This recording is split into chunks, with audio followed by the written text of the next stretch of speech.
Bienvenue au F5 Podcast de la semaine. Cette semaine, je résume encore un livre comme d'habitude, mais pour la deuxième fois, on a la chance d'avoir l'auteur du livre avec nous. Donc, le livre, c'est L'école hétéro, point d'interrogation. Vous l'avez peut-être vu parce que j'avais posté quelques stories à propos de ça. L'auteur ou autrice, toi, je sais pas comment ça se dit, mais bon, auteur au Québec, autrice en Belgique. Je sais pas, par contre, en France, ils sont rendus où? Je pense qu'ils sont arriérés un peu en France là-dessus. Fait que peut-être c'est auteur sans E en France, je sais pas. Ben, ça se peut. C'est pas les plus rapides, hein, en France. Puis je suis français, fait que je peux les niaiser. Gabriel Richard, qui est, dans le fond, est-ce que ça a rapport avec l'origine du livre, un rapport avec un travail que tu aurais fait pour ton doctorat ou? En partie. D'abord, bonjour Mathieu, merci de l'invitation.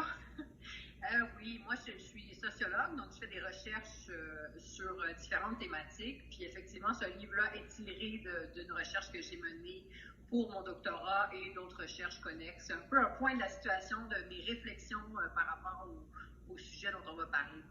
Parfait. Puis, pour être bien franc, moi, c'est arrivé vraiment par hasard. Des fois, je sélectionne des livres à l'avance, puis parce que je suis un petit peu d'avance à cause des podcasts, tout ça. Puis je me dis, ah lui, il faut que je livre ce livre-là, puis j'ai hâte, tout ça. Puis là, j'étais au chalet chez mes beaux-parents, puis j'attendais qu'une de mes filles s'endorme, puis elle s'endormait pas, puis j'étais à côté sur la bibliothèque, puis j'ai vu un petit livre rose, puis j'étais comme, ah, tu sais, ça a l'air intéressant ça, je le sors, puis j'allais juste feuilleter une couple de pages. Puis pour finir, je me suis rendu compte que ben j'avais aucune idée. Tu sais, s'il fallait que j'ai un débat avec quelqu'un sur ce que je pense de c'est quoi un transgenre ou leur place dans la société, ou je pensais parce que plus jeune, j'ai travaillé un peu avec des gens qui étaient dans l'organisme de jeunesse lambda, je sais pas si tu connais, mais qui est pour gays, lesbiennes, 25 ans et moins. Pour les aider justement dans leur identité puis sortir du placard et compagnie avec bon. Fait que, tu sais, dans ma tête, j'étais comme, ben oui, tu sais, un peu comme tout le monde quand on parle du racisme. Ben oui, moi, je suis pas raciste. Moi, tu sais, j'étais un peu comme, ben oui, moi, je suis pas homophobe, c'est réglé. Puis là, je lisais puis j'étais comme, coudonc, je connais rien. Tu sais, je connais rien. J'ai même pas envie de dire de ce monde-là parce que c'est notre monde. Fait que je connais rien de une partie de mon monde, tu sais. Fait que, ce que j'aimerais bien, dans le fond, c'est si tu pouvais nous juste faire un bref, pas résumé du livre, mais bref aperçu des différentes identités sexuelles que les gens pourraient avoir. Parce que ça, c'était vraiment peut-être la première chose qui m'a fait dire, Matt, tu connais rien sur le sujet. Tu sais, documente-toi. Oui, il y a beaucoup de choses à dire, effectivement.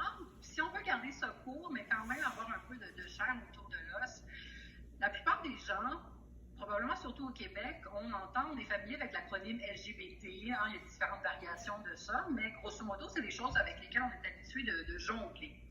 Je pense que c'est important de séparer trois choses dans toutes ces lettres-là. D'une part, il y a ce qui relève du sexe, le sexe biologique d'une personne, donc son corps, finalement, de cette personne-là. On a des personnes qui sont donc mâles, des personnes qui sont femelles, donc de par leur corps. Hein. Et il y a des personnes qui sont intersexuées, c'est-à-dire qu'au niveau de la sexuation de leur corps, ces personnes-là ont des caractéristiques sexuelles qui ne sont pas uniquement masculines ou uniquement féminines.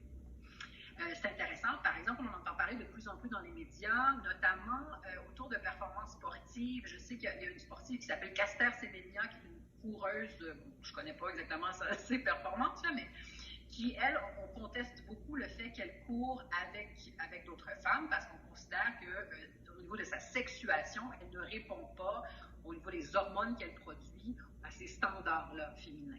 Je pense qu'elle a même le chromosome X et Y, mais elle se développe comme femme parce qu'elle n'a pas de récepteur à la testostérone. En tout cas, il y a quelque chose d'intéressant avec elle.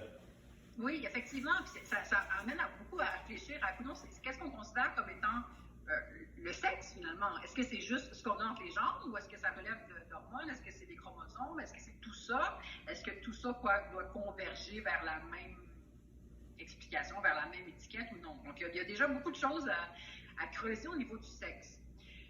Moi, je distingue toujours, et les chercheurs et chercheuses dans mon domaine, on distingue toujours donc le sexe qui réfère au corps, le sexe biologique, avec le genre, qui est la manière dont une personne se ressent. Donc, pour faire simple, on se ressent généralement, la plupart des gens vont se ressentir soit femme, soit homme. Mais ce n'est pas le cas pour tout le monde. Ce n'est pas le cas aussi clairement pour tout le monde. Donc, il y a des personnes qui sont non-binaires. Donc, c'est des personnes qui se perçoivent non comme un ou l'autre, mais comme une espèce de zone de gris entre les deux, hein, disons. Et puis, on a évidemment, au niveau de l'identité de genre, on parle de plus en plus des personnes trans. Rapidement, de quoi on parle quand on parle d'une personne trans ou d'une personne transgenre? On parle d'une personne qui s'identifie sur le plan du genre différemment de ce que son corps suggère au niveau biologique. Donc, une personne dont la sexuation, dont le sexe est, par exemple, mâle, mais qui s'identifie comme une femme, qui vit sa vie comme une femme, qui parle d'elle au féminin, etc., ça va être une femme trans. Une personne qui, en l'occurrence comme moi, qui est née avec un corps dit de femme et qui s'identifie comme une femme, je serais une femme cisgenre. Donc déjà, il y a cette espèce de nuance-là à apporter. On parle donc de plus en plus des personnes trans dans plein de domaines de la société, mais au niveau des personnes cisgenres, je pense que c'est important aussi de se mettre à l'oreille ce terme-là qu'on va entendre de plus en plus dans les prochaines années. Puis le troisième espèce de... si je sépare en trois, sexe, genre, il y a la question de la sexualité ou des orientations sexuelles. L'acronyme LGBT, le LGB réfère à lesbienne, gay, bisexuel, mais il n'y a pas que ces termes-là pour définir les personnes vers lesquelles portent nos attirances sexuelles et romantiques. On entend de plus en plus de termes. On parle de personnes pansexuelles, on parle de personnes asexuelles, de personnes queer, etc. Donc, ce n'est pas nécessairement des termes qu'on va définir aujourd'hui dans leur complexité, mais je pense que c'est important de les avoir en tête, de savoir à quoi ça réfère dans cette espèce de parfois confusion de ce qui relève de l'identité de genre, de sexe, etc. On en fait souvent une espèce de gros fouillis. Or, c'est des dimensions bien distinctes de qui on est. Et chaque personne, nous y compris, va s'inscrire d'une façon ou d'une autre dans ces trois dimensions-là. OK, ça déjà, ça montre la complexité de, assez souvent, nous, on dit juste comme, OK, c'est-tu un gars, c'est-tu une fille, es-tu gay, es-tu lesbienne, la question est réglée. Quelque chose que j'ai aussi vraiment bien aimé aussi, qu'on va pas passer à fond, là, mais qu'on peut commencer à aider les gens à se questionner sur le sujet, c'est, nous, on fait bien du CrossFit, bon. Puis en CrossFit, on est habitué que peu importe c'est qui fait l'entraînement avec nous, que ça soit quelqu'un, homme, femme, jeune, vieux, on ne sait jamais trop ce qui se cache en dedans, entre guillemets. On ne sait jamais trop si le plus petit de la gang, c'est lui qui va lever le plus lourd ou si... Fait qu'on est déjà habitué qu'on peut avoir des surprises puis qu'il ne faut pas juger le livre par la couverture, tu sais. Mais j'aime bien aussi, par contre, le fait que dans ton livre, tu parles beaucoup qu'on fait des choses par défaut, qui sont juste acceptées. Il y a des choses que maintenant qui sont de moins en moins acceptées pour le mieux. Genre, exemple, traiter quelqu'un de tapette. Ben, je pense que quand on était plus jeune, ça se faisait plus souvent. Puis là, maintenant, j'entendrais ma fille dire ça à quelqu'un. Je vais tout de suite régler le fait que, est-ce que tu sais qu'est-ce que ça veut dire? Est-ce que tu sais que dans le fond, c'est pas une insulte? Ça devrait plus être... En tout cas, peu importe, si tu veux, c'est pas quelque chose à dire. Puis peut-être qu'avant, ça se disait plus. Mais par contre, il y a plein de choses qu'on continue à dire, puis on est comme, oui, ça c'est correct, là, on s'entend, c'est normal. Exemple, nous, en CrossFit, on a tendance à dire, ça c'est une barre de gars, ça c'est une barre de filles. Ça c'est juste pour les masters. Ah ouais, mais c'est normal, t'es une fille, t'es plus petite. Ah, c'est normal, t'es vieux, fait que t'es pas fort. Ah, c'est normal. Puis, même principe, tu vois, moi j'ai remarqué après avoir lu mon livre que je référais tout le temps à mes filles comme des filles. J'étais tout le temps comme, oui. Je vais te montrer, je vais te présenter mes filles. Hey les filles! Hey là! Puis, non mais, bon. Puis j'ai jamais pensé que potentiellement, qu'est-ce qui se passe si une de mes filles s'associe plus à homme? Qu'est-ce qui se passe aussi si une fille... c'est clair qu'elle va pas oser m'en parler tant que ça si je suis tout le temps comme, viens ma petite fille, viens, je veux dire, on s'entend. Fait que c'est quoi un peu les choses qu'on a tendance... Puis on peut pas faire nécessairement une liste, mais les situations, je dirais, parce que tu en donnes des exemples dans le livre, où est-ce qu'on a tendance à, ça c'est homme, ça c'est femme. Je peux penser à un exemple de la professeure qui dit ah mais pourquoi est-ce que il y a une élève qui demande pourquoi les hommes sont plus musclés, ben c'est parce qu'ils sont faits pour être forts puis les femmes sont faites pour s'occuper des enfants, tu sais. Ouais. Il n'y a pas grand monde qui reprendrait la prof, tu sais. C'est intéressant que tu le positionnes comme ça parce qu'effectivement, de plein de façons, puis en général, sans qu'on s'en rende compte, on va, dans la manière d'interagir les uns avec les autres, on va faire passer des messages qu'on pense, sur ce qu'on pense être normal. Ouais. Un exemple super concret de ça qui arrive peut-être quotidiennement, ou en tout cas pratiquement, qui arrive très fréquemment, c'est quand on rencontre une nouvelle personne, hein, on va souvent se présenter à cette personne-là, et on va souvent donc s'enquérir donc peut-être qu'est-ce que tu fais dans la vie, quelque chose, et puis on va demander sa situation conjugale. On va pas dire généralement est-ce que tu es en couple, hein? Mais moi, par exemple, si je te rencontre pour la première fois, Mathieu, je vais te dire, as-tu une blonde, as-tu une femme? Je vais prendre pour acquis que tu es une personne hétérosexuelle. Ça, c'est des espèces de présomptions qu'on fait constamment au quotidien et premièrement, dont on se rend très peu compte. Et deuxièmement, si on s'en rend compte, on ne considère pas que c'est nécessairement problématique parce qu'on va dire, ben, effectivement, la plupart des gens sont hétérosexuels, ce qui n'est pas nécessairement faux. Hein. Le problème que ça pose, évidemment, c'est qu'il y a un certain nombre de personnes pour qui c'est pas le cas. Or, par exemple, toi, si tu me parles, tu vas me dire, par exemple, bonjour, qu'est-ce que tu fais dans la vie, qu'est-ce que tu fais ici, as-tu un chum? Moi, j'ai pas de chum. Hein? Moi, je suis en couple avec une femme. Donc, je me retrouve dans une situation un peu, voire très délicate, où je dois me dire, est-ce que je vais mentir à cette personne que je connais pas trop, puis je raconte quelque chose, quitte à pas me souvenir de mon mensonge la prochaine fois? Est-ce que je te révèle que je suis lesbienne sans trop savoir comment tu vas recevoir ça? Est-ce que je vais être le lot? Est-ce que je vais recevoir des insultes, etc.? Donc, on se retrouve toujours dans une espèce de catch-22 à devoir gérer les attentes des gens dans ce contexte-ci par rapport à l'orientation sexuelle. C'est omniprésent aussi, tu l'évoquais tout à l'heure quand tu parles de mes filles, c'est des choses que tout le monde fait, que je fais aussi et dont j'essaie d'être de plus en plus consciente, c'est qu'on va souvent interpeller et au-delà de ça, on va interpeller les gens sur la base de leur sexe, hein, parce que c'est véritablement ça qu'on va nommer, et on va s'attendre à ce qu'en fonction de leur sexe, les gens aient des goûts en particulier. Ce qui va de soi dans nos têtes, hein, socialement, ça va de soi que, ben, on va dire, si on croise une petite fille dans la rue, on va dire, ah, t'es belle aujourd'hui, t'as une belle robe, et si on croise un petit garçon, regarde, comme t'as l'air tough. C'est des choses qu'on fait quotidiennement, mais si, des fois, j'aime ça, quand j'ai une interview auprès d'élèves, j'explique un peu, si on prend un pas de recul, là, puis on explique ça à des extraterrestres là, qui arrivent d'une autre planète, on leur dit, ben, nous, on interagit différemment en fonction de qu'est-ce que les gens ont dans leur culotte, finalement. On va parler différemment à quelqu'un qui a un pénis qu'à quelqu'un qui a une vulve. Ça n'a aucun sens quand on prend cette espèce de pas de recul-là.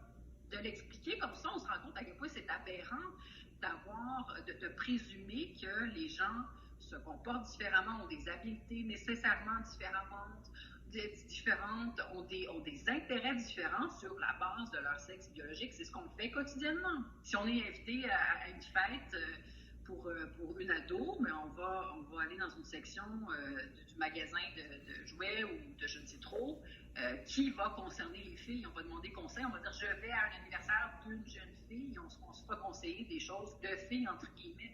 Donc ça, c'est des choses qui sont omniprésentes, puis à partir du moment où on instaure cette espèce de petit grain de sable dans l'engrenage, comme tu dis, bien, on s'en rend compte de plus en plus que c'est une chose à laquelle on participe au quotidien. Nous aussi, on dit des choses qui, effectivement, j'ai pris pour acquis que. Et je pense que si c'est un truc que les gens peuvent retenir de notre échange et utilement du livre pour les personnes qui vont le lire ou le consulter, c'est cette idée de prendre conscience à quel point, sans s'en rendre compte souvent, bien, on peut nous-mêmes véhiculer des attentes qui sont ce qu'on appelle les attentes genrées en sociologie, mais des attentes de genre, et le sport n'y fait pas exception. Après ça, oui, absolument. Puis pour s'en rendre compte, il y a une partie dans ton livre où est-ce que, en fait, j'ai vécu ça différemment, mais à un moment, j'habitais à Miami, puis on s'entraînait c'est là qu'il y avait une base de voile, là. Puis comme on n'avait pas beaucoup d'argent, j'habitais 2 rues passées une certaine rue, puis c'était vraiment le ghetto. J'étais le seul blanc, tu sais. Puis j'avais jamais vécu dans ma vie d'aller à l'épicerie, puis tout le monde me regarde. Tu sais, qu'est-ce qu'il fait là, lui? Tu sais, d'aller... Puis là, je me suis rendu compte, dans le fond, à l'inverse. Tu sais, je me suis rendu là, je me suis rappelé, exemple, ben oui, tu sais, j'avais tel ami à l'école, puis c'était le seul noir de la classe, ça devait être abominable. Tu sais, qu'est-ce qu'il y aura, tu sais, parce qu'il devait tout le temps se sentir, bon. Puis dans le livre, c'est justement, il y a un moment, tu te dis, ben si on mettait à l'inverse, puis on se mettait à poser des questions aux hétéros, comme les questions qu'on pose en pensant être normales, à quelqu'un qui est pas à la base hétéro, tu sais, style, je me rappelle, je sais pas si c'était exactement ça la question, mais style, ben si vous essayez, tu sais, avec, mettons, on parle à un gars, avec un autre gars, est-ce que vous pensez que ça pourrait vous convaincre que c'est une bonne idée, tu sais? Puis là, ça devient justement aberrant de poser cette question-là. Ça marche pas. C'est ça qui est intéressant, c'est que les gens qui sont, entre guillemets, font des gens en sociologie normatifs, ce que les gens ordinaires appellent normaux, les gens qui sont dans la norme, finalement, c'est des personnes donc blanches, des personnes qui s'identifient soit comme hommes, soit comme femmes, des personnes hétérosexuelles, ne se rendent pas compte des privilèges qui sont constamment les leurs au quotidien. Puis là, c'est quand on va briser ou renverser la situation qu'on a un petit flash, puis on se dit, OK, effectivement, on prend pour acquis que tout le monde est hétéro. L'exemple que tu évoques, juste pour rajouter d'autres énoncés, l'exemple que tu évoques, c'est le questionnaire hétérosexuel. Puis c'est simplement une liste de la plupart des questions les plus souvent posées aux personnes homo, gays, lesbiennes, bi, mais renversées pour qu'elles soient posées aux personnes hétérosexuelles. Donc, c'est par exemple, Mathieu, quand est-ce que tu as découvert que tu étais hétéro? Oui. Mathieu, mais comment tu peux savoir que tu es hétéro si tu n'as jamais couché avec un gars? Tu sais, des choses comme ça où tu vas te dire, mais voyons, ça se pose pas cette question-là. OK, mais comment ça se fait que ça se pose pas cette question-là si tu es hétéro? Mais ça se pose si tu es gay, lesbienne, bisexuelle. Fait que ça, cet exercice-là, fait rire en général quand on le fait. Mais oui, je riais pas, là. Je riais pas, là. Au niveau que j'étais plus, justement, ça m'a rappelé quand je me sentais complètement à part, puis j'étais comme, wow, tu sais, c'est impossible que quelqu'un qui lit ce questionnaire-là, tourné ou pour les hétéros ou pour quelqu'un qui serait homo, se sente à l'aise. Tu sais, c'est impossible. Tu sais, c'est impossible qu'après, dans le fond, tu penses clairement que la personne essaie de t'expliquer que tu as une maladie ou tu as quelque chose qui va passer ou que tu sais, t'es pas vraiment sûr. Tu sais, c'est normal, là, mais t'es pas vraiment sûr, tu sais, parce que t'as pas essayé d'autre chose. Comme, ouais, mais...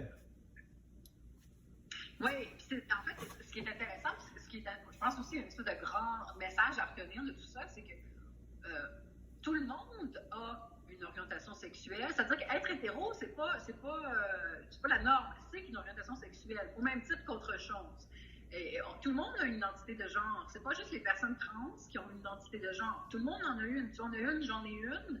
Elle est différente, elle peut varier en fonction du temps, etc. Mais c'est le lot de tout le monde d'en avoir une.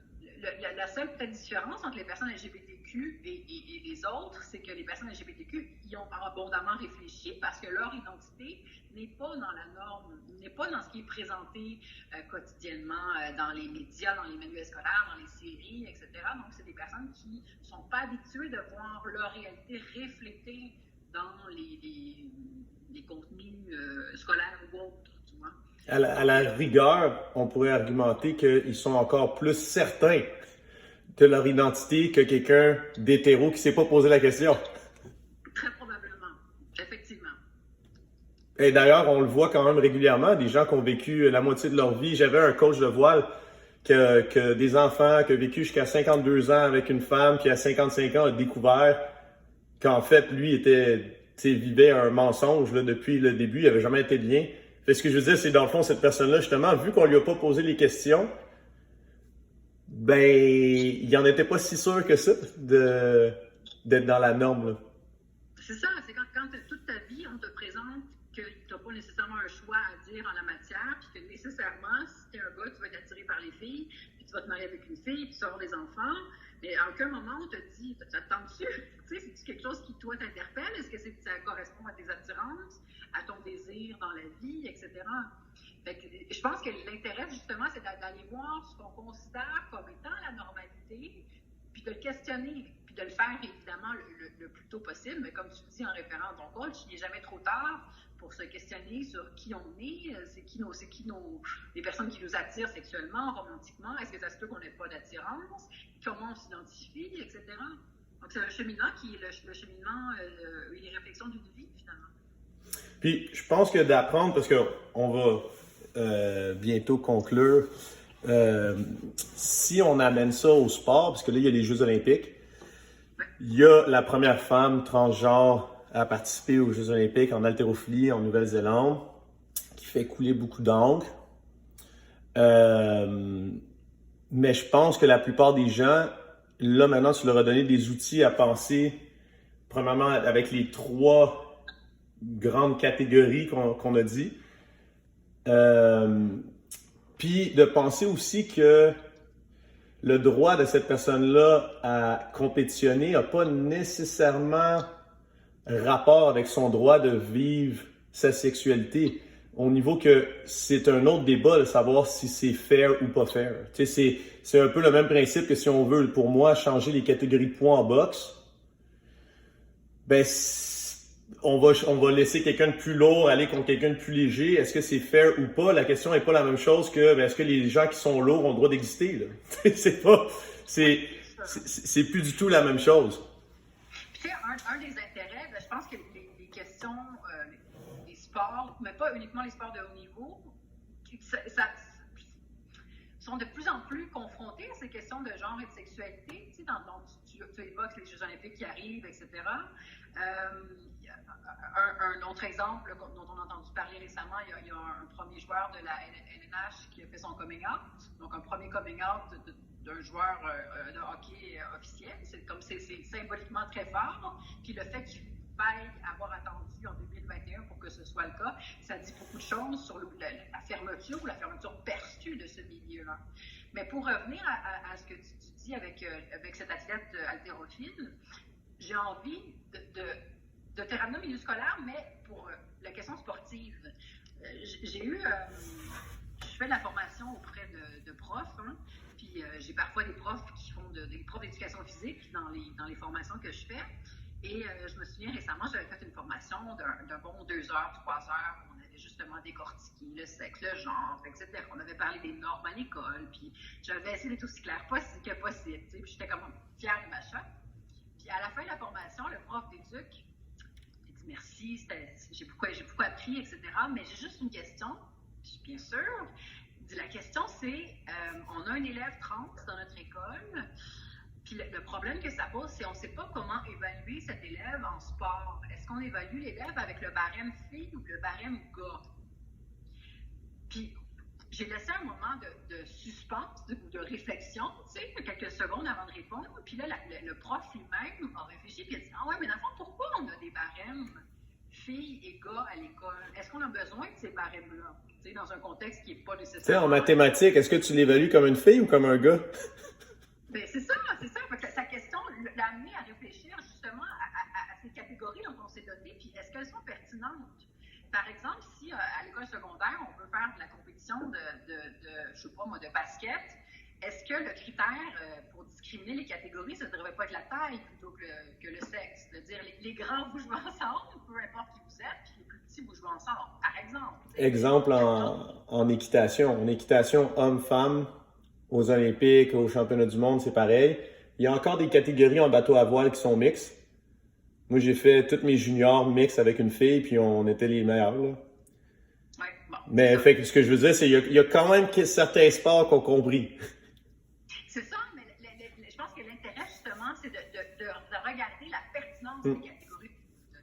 Moi, je ne suis pas en train de te dire ou de dire aux gens qui nous écoutent, il ne faut pas avoir des catégories filles ou garçons. Je ne sais pas, mais bottom line, moi, je veux qu'on se questionne sur leur pertinence. Si on a besoin de se créer des catégories, est-ce que le sexe est la meilleure catégorie pour le faire? Puis après, à quels âges? Parce que, par exemple... Est-ce que c'est les âges? Est-ce que c'est la taille? Est-ce que c'est le poids? Est-ce que c'est la capacité de soulever un certain poids ou un autre? C'est pas toujours le sexe ou le genre qui est la catégorie la plus parlante. Exact. Minimalement, ça nous amène à réfléchir différemment à ces questions de barème sportif.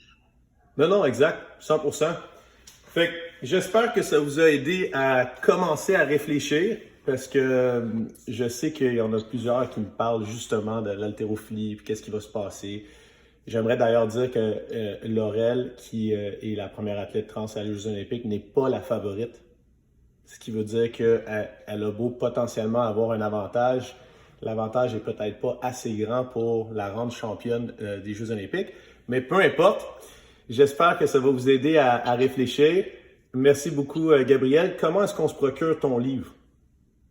Alors, mon livre s'appelle Hétéro l'école, plaidoyer pour une éducation anti-oppressive à la sexualité. Il est sorti aux éditions du Remue-Ménage et il est dans toutes les bonnes librairies. On peut l'avoir aussi, j'ai regardé sur Amazon. Amazon, oui. On encourage nos libraires indépendants le plus possible. Ouais, mais on a des gens qui... Est-ce que... en Europe, je sais que oui. Au Québec, je sais que oui. Mais dans le reste du Canada, il y en a qui m'ont dit que c'était assez difficile de trouver des livres en français. Donc, si jamais vous avez besoin, il y a Book... Je sais pas... Non, il n'est pas sur Book Outlet. C'est un site canadien comme Amazon. Peut-être que tu pourrais regarder avec eux, d'ailleurs. Book Outlet. Il peut être commandé sur le site de la maison d'édition, de toute façon. En plus... Ah bon, ben alors, allez sur Remue-Ménage, c'est ça? Voilà. Fantastique. Merci beaucoup. Puis, prochain podcast, on va faire un workout ensemble alors. Sans catégorie. Sans catégorie.